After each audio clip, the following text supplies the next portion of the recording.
Hello, my name is Michael Seaman, and I want to show you the University of Maryland's entry into the Department of Energy's MaxTech and Beyond Design Competition. Our team created a separate sensible and latent cooling air conditioner. We had three main groups of mechanical engineering students working on the project, a class in the fall, one in the spring, and a core group who stuck with it the entire way. You can see here a Photoshop team picture of everyone who was involved. This is an overview of our project's goals. We wanted to redesign a standard 1-ton or 1200 BTU wall air conditioner. We did this by separating the systems that address the sensible and latent cooling loads. We also introduced a radiative cooling wall and the innovation of using the condenser rejection heat to regenerate a new polymer desiccant. Our initial simulations predicted we could see a 30% reduction in the energy consumption. So we used a standard wall air conditioner as the project's baseline, and to help show how our design advances technology, let me explain the main energy flows in an air conditioner. Warm, moist air from the space being conditioned is blown through evaporator coils, cooled much colder than the desired air temperature past the dew point to cool and condense water vapor in the air before it is sent back into the space. Then the refrigerant in the evaporator is compressed and sent to the condenser where it rejects heat to the outside air.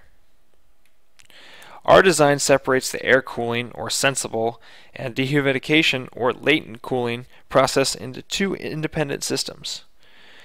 Shown here is a schematic of the system where you can see the separating with a radiative cooling wall used to meet the bulk of the sensible load and desiccant in the form of a rotating wheel for the latent loads. Viewing this from above, we can see all the main components, including a section of the condenser just for regenerating the desiccant. This line shows the divide between the outside and inside environments where those air exchanges occur. When the system is running in vapor compression cycle mode only to provide sensible cooling, heat is rejected into the outside air in the condenser.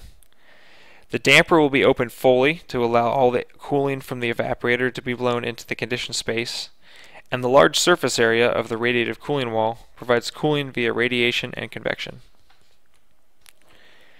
When in desiccant mode, the superheated region of the condenser is used to heat up air to regenerate the desiccant.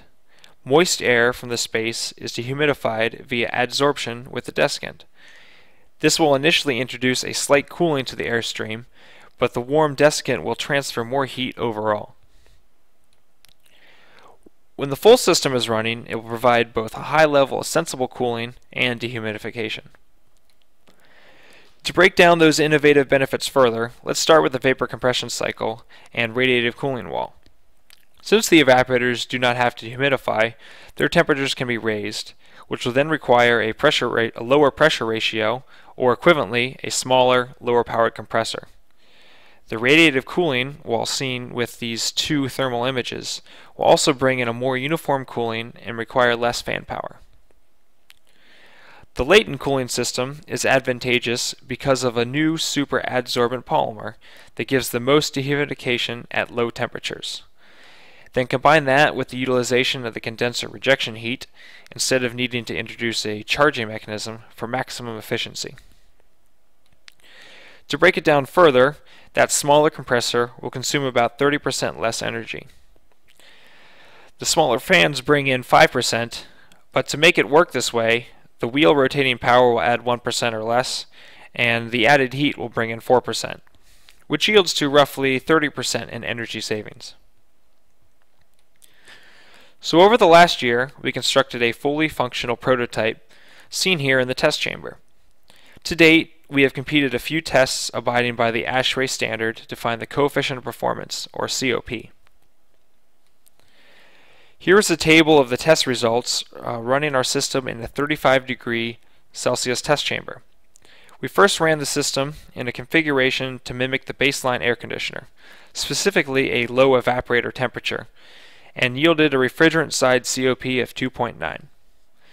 Then we adjusted the thermal expansion valve to get our system in vapor compression cycle mode only at our levels and measured a COP of 3.3. Then we connected the radiative heater exchanger and measured a COP of 4.2, followed by the whole system cooling and dehumidifying, and yielded a COP of 3.9. So from these tests, we measure a 26% increase from the baseline to full system in refrigerant side COP, which translates directly to energy savings. Before we submit the final report, we plan to continue tuning the components, seal leaks, and adjust our refrigerant targets, as well as complete tests to obtain the seasonal energy efficiency ratio. We also think the next major reduction in energy will come from operating the system in standard use conditions, where the sensible and latent demands change independently, where our system can then cycle each one only when needed. We plan to do this in the chamber and in a transient energy modeling software developed by our department. This will test our design in different climate zones and weather conditions, like dry, sunny days where little dehumidification will be needed, and rainy days where the desiccant system will be running almost constantly. In conclusion, we redesigned a wall air conditioner by introducing an innovative way to separate the sensible and latent cooling using a radiative cooling wall and low regenerative temperature polymer desiccant. Our goal was 30% energy savings. We have tested a 26% savings, but figure with more tuning, customization of components like heat exchangers, compressors, expansion valve, and through testing, we can show the full amount. So all in all, it's pretty easy to see this project was a success. I'd like to thank all our team members for the hard work, late night, and dirty hands, Dr. Jiajing Ling, our postdoc expert, also Jan and Daniel from the heat pump lab for help with the construction, the Department of Energy, Building Technologies, and especially Lawrence Berkeley National Lab, and Stacy and Karina. Thanks, and feel free to email questions or post comments on this video.